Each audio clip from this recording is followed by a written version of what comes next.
Happy Friday, everybody. You have found the Lines Injury Podcast. My name is Steven Andress, managing editor at thelines.com, joined each and every week on this show by Will Carroll at Injury Expert on Twitter. He has more than 20 years of injury experience in the professional sports ranks. He is the author of The Science of Football, the latest book out here, available everywhere books are sold. I think he still has it for you. There it is. Be sure to pick up a copy of that. But as I said, more than 2 decades of experience, understanding injuries. He's built a ton of contacts around the NFL as well. And despite Sean McDermott on Friday morning saying that he's not going to officially rule Josh Allen out, and he's officially questionable on the injury report. Sounds like this is some gamesmanship here because, Will, you have some new reporting here. Let us know what you know about the Josh Allen injury. Yeah, I talked to a very trusted source inside the organization that's been breaking down for me what's been going on with Allen's elbow, who's been looking at it, what scans they've done, and they don't think Allen is going to be able to play this week. Looking at this, they're not treating this as a 4-week absence. They're treating this as this week is going to be nearly impossible. They're not going to rule anything out going forward. Now, here's what's happened. He had the MRI on Monday. The results were shared not only with the team, but with at least 2 sources. I know one of those was Dr. Neil Elatrash, who's pretty standard consult on these kind of things. He's the Rams team doctor, also the Dodgers team doctor, has done literally thousands of players across the league. I'm willing to bet another one is Jim Andrews, who has as much experience with elbows as anyone. Wouldn't be surprised if Keith Meister, who's the team doctor for the Texas Rangers, was involved, just because of some of the things he's been doing lately on advanced procedures. We know the team doctor injected him. Now, I don't know for sure what was done there because it hadn't been decided. My source wasn't in the room. So it was likely PRP. There may have been some stem cells involved. This is pretty standard as well. This is just hoping to speed up the healing process. There's a lot of research on this. Allen had this previously. Remember, he had a very similar injury. It was actually a little bit more sprained, sprainier. I'm not sure what the actual adjective is, but it was worse. It was worse, and it took a couple weeks to get back. They were obviously very cautious with him then, and they will be now. This is a very simple, very low-grade sprain. So when I talk about it being less than 10% tearing, that sounds like next to nothing. You have to remember the UCL is not very strong. It breaks down under a very small load. And when you get to about 25 to 33%, that's the breaking point. That's where every single doctor around, I know some that say 25, some that say 33. As MRIs get better, we're seeing a little more exact. But that's the point where it has to be reconstructed. So we're not at that stage yet. A lot of players have come back from this, not a lot of football players, because it just doesn't happen. There was a confluence of circumstances with Allen. First, he throws really, really hard, which puts more stress on the elbow, obviously. Second, they hit his arm in the midst of it, which threw everything off, put a different loading on it. His arm wasn't able to go through his standard motion. And he is a guy he can drop down, he can move to different angles, but think of him as the football equivalent of an over-the-top 3/4 kind of baseball pitcher, the standard, kind of the Justin Verlander, Roger Clemens type. So he's used to having a long follow-through, even though that's been adjusted since his first one. So again, very minor, very low-grade sprain. Doesn't mean that it's minor. I think this one is going to be treated week to week. The other thing to keep in mind here, a lot of people have compared this to Ben Roethlisberger a couple of years ago, where he was out there playing through his elbow injury, was terrible, had surgery after the season. That was a flexor strain. That was not a UCL sprain. Same thing for Matthew Stafford. He had a very low-grade strain in his flexor. It's very similar. They have similar function, but they are not the same thing. So we can't treat them as the same. We can't follow through the injuries the same way. So from what I'm told, Josh Allen will not be able to play this week physically, and he'll take this week to week. I have a follow-up question for you on his recovery, but first, just obviously massive ramifications across the NFL betting space here, across the traditional sports landscape of the NFL, with the Bills being the favorites to win the Super Bowl. Their odds had gotten as short as any team we've seen during the regular season over the past couple of years. In terms of their game this week, hosting the Minnesota Vikings, this line opened 7.5. Then the news came out about his elbow, and it's been one-way action all the way down to 3.5. It stopped for a while on 3.5, but then after your report just came out now, we're starting to see some -110s on that 3.5 turn into -115. So a little extra juice if you want to get 3 in the hook on the Vikings. I would expect once the team actually officially rules him out, we're looking at 3 on this line, probably 2.5 would be my guess, with Case Keenum starting in this game, because Josh Allen means just as much to their offense as any other quarterback in the NFL, maybe more so than even Patrick Mahomes, with the rushing ability that Josh Allen adds to this offense. So it is absolutely massive for this to go from 7.5 down through the 3 potentially here to 2.5. He was the MVP, the short-priced MVP coming into last week. They not only lose to the Jets, but this injury now. So now he's the 3rd choice behind Patrick Mahomes and Jalen Hurts. So that is going to depend on how many games he will miss if he's still going to have a chance to win MVP. And that's what leads me to my follow-up question, Will. Based on your experience with this injury, obviously you don't know everything for sure, but based on what you know at this point, are we looking at a 1-week injury, or are we looking at potentially 2, 3, 4 weeks here before they can actually get this back to full health? Yeah, I think it's going to be a couple weeks. This is not, the thing you have to remember is we think of it from game to game in terms of this, but he injured it last Sunday. So if he misses Sunday, that's 1 full week. Does it take 2 weeks to come back? Well, that would put him back missing 1 game. So you kind of have to watch how you speak about this. I would say this is a 2 to 4 week injury. It took 4 weeks last time. There was a little more information. I don't know what the Bills have done in terms of testing, what baselines they have to work with, things like that. It's a very good medical staff, but it's also a different medical staff than treated him last time. So that's why I think they've gotten some others involved. I do think that, I don't know this for sure. My source wasn't completely sure on this. I think it's in the same area. So that would have been a scar. I do think this is going to go right up to game time, but I've got a feeling that one of the national reporters, your Schefters, your Rappaports, one of those is going to get on this. Midnight tweets kind of deal. One of those midnight tweets. I don't even know midnight. Okay. I know those guys. Yeah. They're on this. They usually beat me on these. I had one last week where I beat Chris Mortensen to something, and I was like jumping around. That doesn't happen. Yeah, those guys are well known for a reason. For sure. So a chance that he plays in week 11 if it is the 2-week variety, but a chance that it is 2 weeks would be the minimum is what you're saying here. I just don't see from where he is to next week. It's going to be tight. I'm not going to say it's impossible. Certainly I'm not going to be the one ruling him out. So it would surprise me to see this be a 2-week injury. But, again, this is going to come down to his response to the treatment, what all they can do, whether the PRP takes, whether they did something more significant. So there's just a ton of variables that I don't know from the outside. But I don't feel like the Bills have a really good hold on this either. I think they have to be optimistic. I think they have to say, okay, 10's probably not going to happen. Let's work on 11. If 11 doesn't happen, I don't think they're going to say he's out till week 15. Right. I think this is literally going to be one of those where we keep imaging day it, keep watching hour to hour. Yeah. The other thing with imaging, a lot of people will be saying, is he going for another MRI? Probably at some point, but that would be more if they were worried about it. One of the things they can do is use ultrasound. Okay. Same kind of thing that people are used to seeing for like babies. Mm-hmm.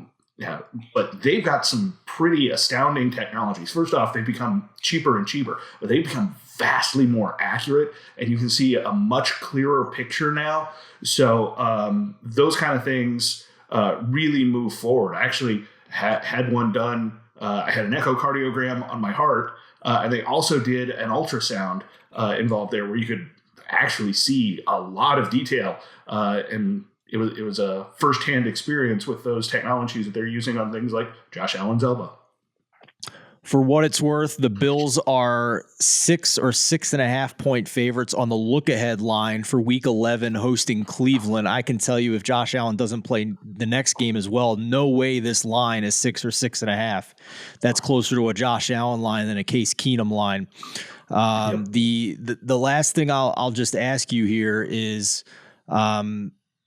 if for whatever reason, and I'm not saying the team would do this, but is this the type of thing where re-injury is high if he comes back before it's 100%?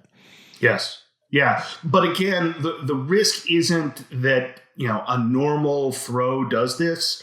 The risk is that what happened the last two times that he's had his delivery kind of interrupted or altered happens again. But that's happened, twice in 5 years? Yeah. So under pressure gets hit while throwing type situation. Yeah, it's got to be one of those situations, just like we saw last week where he injured his arm. It was very clear when it happened and why it happened. So you are worried about that. So it's one of those, like every other quarterback injury. How about you not let him get hit? Fair enough. Okay, let's move on to the rest of the notable injuries here on the Week 10 injury report.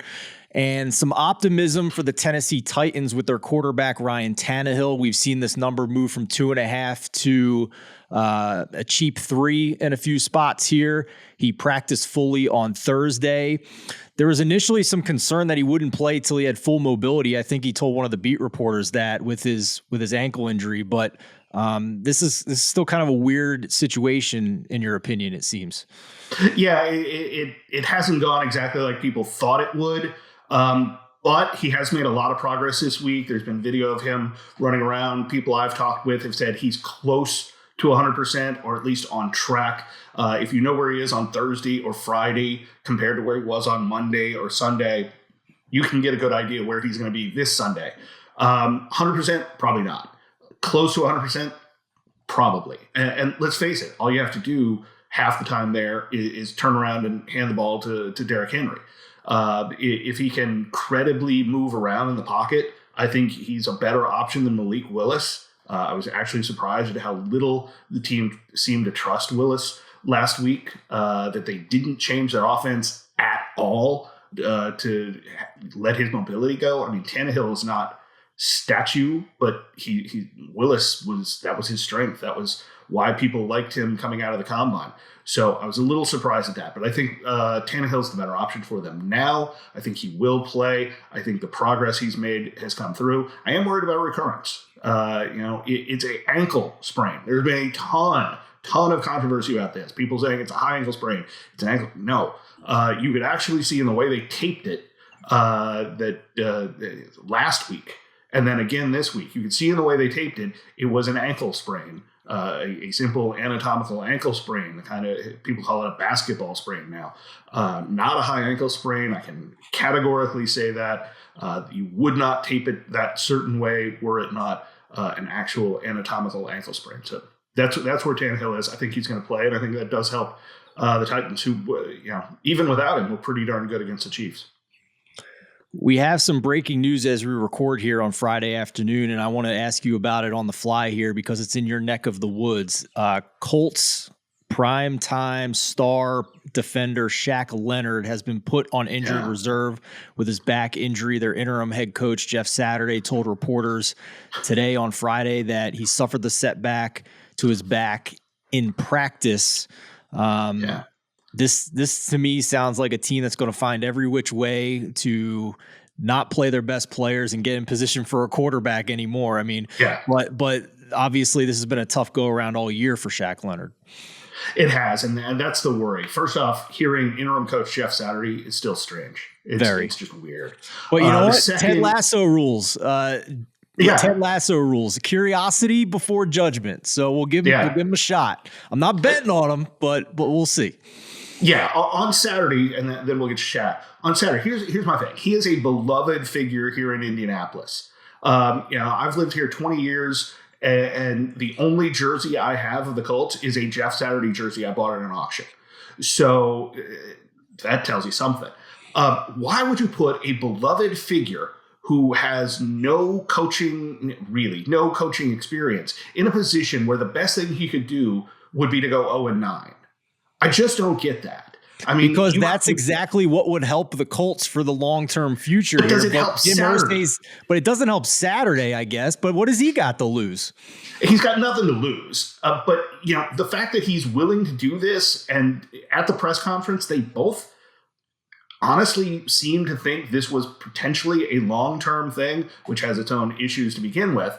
But I just don't see it. You could take John Fox or Gus Bradley, two guys who have already been coaches, who you got to think want to be coaches again and think they have a chance. I mean, Fox is a little older. I just don't get that. On Shaq Leonard, I don't think this is a fake injury.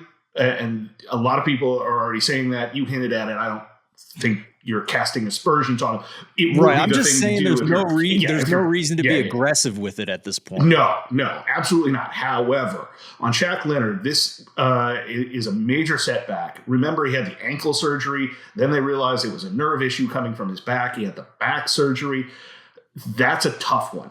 To have a setback, first, to taking him as long to get back. Then he was moving pretty well, but he said he'd had this injury for years, so he was moving with it before. I think this is pretty significant. If they have to go back in and do another microdiscectomy, Colts fans will recall Peyton Manning had a couple microdiscectomies before he had to have his spinal fusion. Different area. Peyton's was up here. Shaq's is way down in his back, almost at the lowest level above his tailbone. But I hate to say the name, but this feels like Bob Sanders, a guy who was at the top of his game, and then injuries took him out way, way too young. I'm not sure that if Shaq Leonard has to have another second serious back surgery, that he'll be able to come back from it. I'm not saying he can't. He certainly proved he did the first time, but this one is very, very worrisome to me. I'm not sure if they're going to see Shaq Leonard the rest of the season. Okay, let's move on to the game that has two quarterback injuries to talk about, and that's the Rams and the Cardinals, this one in L.A. Earlier this morning on Friday, the Cardinals were a 1.5-point underdog, and then Cliff Kingsbury came out and said the hamstring's going to make Kyler a game-time decision. Now this is a 3-point spread where Colt McCoy's the backup. They also have a bunch of injuries on the offensive line. But Matthew Stafford is in concussion protocol, and the timing of this is what's interesting, Will, because it wasn't on Monday. It was on Wednesday that he went into concussion protocol, which typically means he's not going to clear the protocol in time, if I'm not mistaken. But we also changed the concussion rules here, so you tell me what's up. Yeah, I can't get anyone to give me a straight answer on that one. Let's talk about Kyler Murray first because it's simple. Okay. Kyler, very mobile guy, certainly a feet forward kind of quarterback. If he has hamstring strain, if he's not able to move the way he did, if he's a recurrence risk, he's not going to play. And those are all in play. They're going to give him every chance to play. I think there's a reasonable shot right up to game time. Everything I've seen says there is a shot he plays. And I think obviously they're a better team for it. It'll move the line significantly. With Stafford, okay, he has it on Wednesday. That's day 1. Day 2, Thursday, Friday, Saturday, Sunday is 5. I am told flat out you cannot go faster than 5. Now, if you treat day 1 and he passed the protocol on day 1 where he wasn't having symptoms, well, why was he put in the protocol? Was he flat knocked out? Do we have spotters looking for ataxia? I don't know the circumstances, but I don't think you should be able to both be put in the protocol and have your day 1 pass on the same day. I mean, maybe if you yeah, it's day zero, right? That should be day zero. Theoretically. I don't know all the details of the policy because they've been changed a couple times since they were last published. We've seen in the past that they've moved people through the protocols multiple stages in a day, which is theoretically not supposed to happen. But it has. So we'll see whether or not Stafford. When it happened on Wednesday, I was like, oh, he's out. And they haven't said that. And the NFL hasn't come in to correct it. So I have to think he has a shot, if he's symptom-free, that he could, see the independent neurologist there that morning. So that's what it is. I don't know how he got hit. I don't know what symptoms he had. I've been digging for sources to try to get the explanation on this, but they've been very, very quiet on it. So we just have to wait and see on Stafford. If he doesn't play, that's huge. If both these quarterbacks don't play, that's a game I don't want to watch.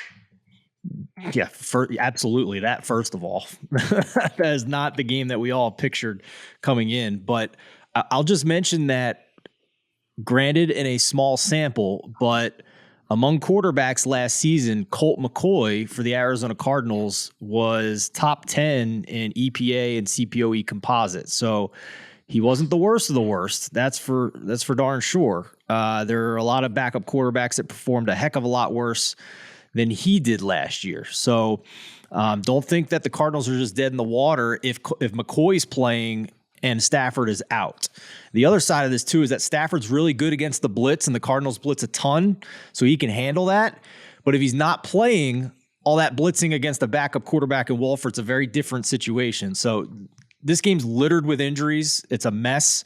There's some guessing going on with the line movement here that if Kyler's not going to be mobile, it seems that the sharp money doesn't even want anything to do with the Cardinals, even if he plays and he's not mobile, for this to move back to the key number of 3.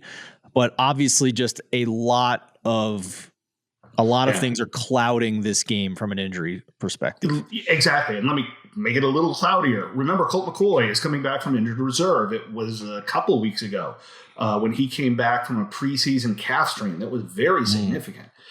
So does he have full mobility? That's something I'll be checking in on as we get closer to game time. Moving on to the aforementioned Indianapolis Colts game, their opponent is the Las Vegas Raiders, who are having their own challenges from a win-loss perspective here. 3 17-point blown leads this season. This line has moved down from the Raiders as a 6-point favorite, down 1.5 to 4.5 now. And it's because of some injuries, with Darren Waller and Hunter Renfrow both going on IR. What can you tell us about those two injuries? Yeah, Renfrow is just a simple, he's not going to get better in time. So if you're going to be out a month, you're going on IR because you can slot it up. The team is down a couple receivers. They needed to do that. Waller's a more difficult situation. He had in the midst of his rehab, he had a re-injury, exacerbated that hamstring strain. They took a look at it and was like, he's not going to be back in a month. We're back at ground zero with this one. And that's a tough one. When a medical staff does that, they're kicking themselves. That's a top player, a difference maker. And you hate to see it in rehab. You hate to see it when a guy comes back game one, kind of the way Keenan Allen did a couple weeks ago, where I think he can play, and it got worse by trying to. With Waller, it's just not going to happen. And he seemed very reluctant to go out and play. You often hear guys, we talked about Tannehill earlier, saying, not going to play before I'm 100%, not going to push this thing, not going to rush this thing. Waller has been very reluctant. And that's usually some mistrust in the medical staff, whether that's for a reason or not. Is worrisome. And they have had a lot of injuries out there this year. Some of that is the change in practice. It's been a little more aggressive, surprisingly, with Josh McDaniel coming in there. He has a different tempo. Maybe not as much hitting, but a big tempo, which is why we've seen the leg injuries there. So with Waller out, and certainly hurts Derek Carr, hurts their points. They're down to they're down a couple of receivers. We have to remember, the whole Ruggs situation. He would likely be their number one. So they're down with Renfrow, with Waller. They better hope Josh Jacobs suddenly remembers he was really good earlier this season. Yeah, really good pass catcher when he was in Alabama. For whatever reason, hasn't been used as much in that role in his NFL days. I have bet the Raiders in this game. I certainly acknowledge the issues with Las Vegas. and I will exercise curiosity over judgment with the whole Jeff Saturday situation. But my money's going on the Raiders because this is a totally unprecedented situation that we've ever seen in the NFL with a team that already has a guy that should not be starting at quarterback in the NFL, with an offensive line that's probably the worst. And now you don't even have a play caller. Their play caller is a 30-year-old who's never done it in the NFL. So yeah, the Raiders, the guy who was putting together the charts, you got to think he knows the plays, having put together the charts. And I'm sure a lot of us think we could call plays in the NFL. Can you do it that quickly? Yeah, it's like Madden, right? But can't hit pause. I disagree. I still think Sam Ehlinger is a good quarterback. The other thing to address there, Matt Ryan is going to be the backup. And I was told earlier this week he was not ready to play. So are they just saying he's an emergency quarterback? I don't know. Haven't been able to get an answer on that. Nick Foles is still there too, right? Nick Foles. Yeah, they're saying he's going to be the third. So listen, if either of those guys go in, then we got a live betting situation here with the Colts, in my opinion. Yeah. But as long as Ehlinger's on the field, I don't want to touch it. Yeah, I agree. There's just too many unknowns. But at worst, don't you think with a healthy Jonathan Taylor, and he is relatively healthy, he's relatively fresh, don't you just do what Malik Willis did with Derrick Henry? I realize it's not, a 30-year-old from Mississippi who was a junior college quarterback. Not that there's anything wrong with that, but it's one of those situations where, I don't see why you would do anything other than that. But you're right. I'm not betting that on anything other than the Raiders. To answer the question you just posed, Derrick Henry has an offensive line that can block. Jonathan Taylor does not. So that's where I'm at, but we'll leave it at that and move on to the next injury here. But I'll just say it would not shock me if the Colts go and cover that spread. It would be a really cool story, actually, if Jeff Saturday pulls this off. It'd be a lot of fun. But first time around, my money's not going to go on that side because it's just it's a crazy, unprecedented situation. Kansas City Chiefs, Mecole Hardman, their wide receiver, who has been a red zone force in recent weeks. If you have him in fantasy, I'm sure you picked him up if he wasn't on anybody's roster. He's been scoring a lot of touchdowns in recent weeks. Got a ton of targets last week as well when Mahomes threw 60-plus times. But he hasn't practiced all week, Will. Yeah, he's not going to play. This is a situation where a guy who's functionally the number 2, I guess you could say 2.5, since obviously – Kelsey. Yep. Why couldn't I think of Kelsey? I need more coffee. Kelsey is obviously the number 1 target. We saw last week in that game very, very clearly, and I thought the analyst, Collinsworth, did a very good job of showing why Juju Smith-Schuster was having more success in that offense, because he's basically doing what Kelsey's doing. He's just dropping down, giving that little look, that he's going lateral. But Hardman's kind of been the speed guy. Schuster's not slow by any stretch of the imagination, but Hardman was kind of the protege of Tyreek Hill, who's having a heck of a season in Miami. So it's a situation where now they don't have that guy who maybe extends the field quite as much. Valdez-Scantling hasn't been in that role, but strained abdomen. I don't know yet exactly what this means. Abdomen's a pretty large area, and more we see things like groin strains, sports hernias, things coming in there. It could be an oblique, though that's not usually an injury we see in football. So a strained abdomen is going to keep him out this week. It's just uncomfortable. There's no way you could take a hit with that. There's too many organs. I think one of the things that most people don't understand about football is how hard the hits are. I mean, they are car crash level hits. These guys, I think I've told this story on the show before. Guys regularly lose inches off their height because of how hard they hit. It compresses their spine. But you see the level of hits they have. One of the things the NFL does not want is that information getting out. If you watch the next gen stats, they are never going to calculate for you exactly how hard the hits are. And they're going to make it really tough on other people to do that because it is scary.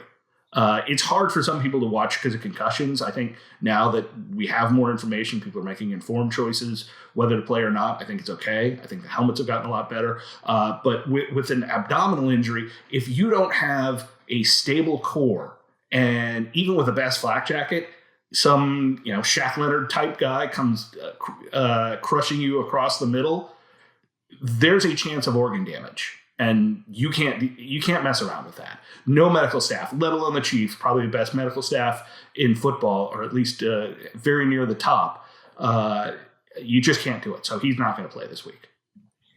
Before we wrap up here, Will, just quick thoughts here on the Green Bay Packers, who have a laundry list of injuries. They've had 3 offensive linemen with knee injuries. They have Aaron Jones with an ankle, although he's practiced a little bit. They have several players.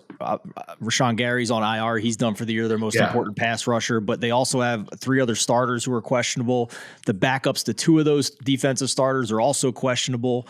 So just from what you've seen on the injury report, is this just maintenance, or is this like red alert situation here with how many injuries they have? Gary's out. ACL already scheduled the surgery. I don't think he's had it. Campbell and Barnes are both dinged up. We'll have to see whether they play. Preston Smith, we'll have to see whether he plays. Aaron Rodgers has the thumb thing he's been dealing with. It's a mild sprain. He'll play. Aaron Jones, ankle, he'll play. It's the wide receivers that have me really worried. Okay. Is Sammy Watkins going to be back this week is really the big question. Christian Watson's likely to play. He had the non-concussion that we've seen a couple times. Alan Lazard is likely to be back, but he's been limited in practice. That shoulder certainly held him back a little bit. Romeo Doubs not going to play. Just no way. With that severe high ankle sprain, I just don't see any way he's going to be able to be effective at all. For a couple weeks. They haven't ruled him out that I've seen, but there's just no way he's going to be able to be effective. When you cart somebody off, you might as well just put him on the IR. One of those situations. But yeah, I mean, that medical staff up there is struggling because volume kills. You start to see where you can't keep up with the man hours unless you add staff. Something's got to give. If you're doing all that rehab, if you're doing all that acute work, there's no time for the preventive stuff, and you start to see it add up. I call it a death spiral, and the Packers are very near that stage right now. Despite all of this, the Packers line has moved towards them. It's gone from 5.5 down to 4.5, and I think it's crazy. Listen, I understand it's a buy low on the Packers, but I am betting on the Cowboys in this game. I'm just waiting to see if it drops to 4. And if it doesn't, I didn't lose anything because 5's a dead number. So worth waiting on here to see what happens. But the Packers, the Cowboys over the past couple of years have beaten up bad teams. They struggle against the good teams, but they beat up bad teams. And I'm sorry to say the Packers are a bad team at this point, and the injuries only make it worse. Exactly. Micah Parsons is healthy. He had that groin strain that didn't really hold him back very much. They did a great job treating him, allowing him to play and not exacerbate that injury. It's hard to say that the Packers and Cowboys are rivals. I don't think they play each other enough. They're not in the same division. There's history, but that's really more for, the people our age. Yeah, exactly.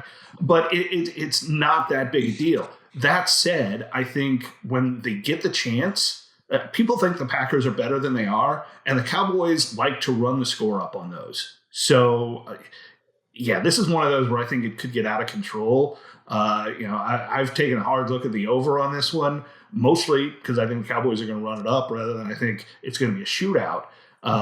There's just so many injuries on that Packers side, and I'm not in love with the Cowboys as constructed.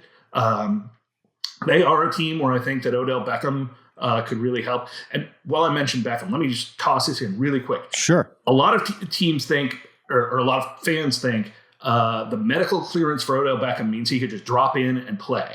That is not the case. He's been medically cleared. Okay. That means, now they're turning him over to the coaches. He is not ready to play. I'm sure he's in good shape, but is he in game shape? Absolutely not. Does he know the playbook? I would imagine he still knows the Rams. There's probably been changes. Beckham is probably three to 4 weeks of game practices, real practices away from a game.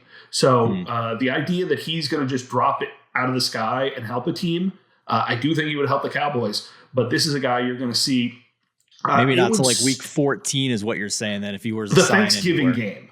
You know, if I were the Cowboys, I would sign him now and drop him in on the Thanksgiving game. Because then you can use him lightly. It's a big game. I didn't look at the schedule, but I assume they're always the Thanksgiving game. Yeah. Then you get the long week. So you can rehab him, get a good feel for where he is physically. So that's my Beckham theory. Giants on Thanksgiving, which is a big one in that division. That's for sure. That's playoff seeding this year. So there we go. Good stuff, Will, as always. I appreciate that because I think a lot of people, especially in fantasy circles, assume that. And it is a misconception. That is for sure. His name is Will Carroll. You can find him on Twitter at Injury Expert. Be sure to give him a follow. Amazing information this week, just like every week, but awesome insight here to the Josh Allen elbow injury and the rest of the big ones around the NFL this week. Be sure to hit that subscribe button. Let us know in the comments who you are betting on this week. And if you have any other players that you want some insight on for future weeks, let us know in the comments. We'll be sure to include them here on the show. If you're listening on the audio feed, leave us a review, a 5-star review. It goes a long way. It gives us a big boost there in the rankings, and we'd appreciate it for the free content here. So for Will Carroll, I'm Steven Andress. Thanks for watching. We'll see you next week.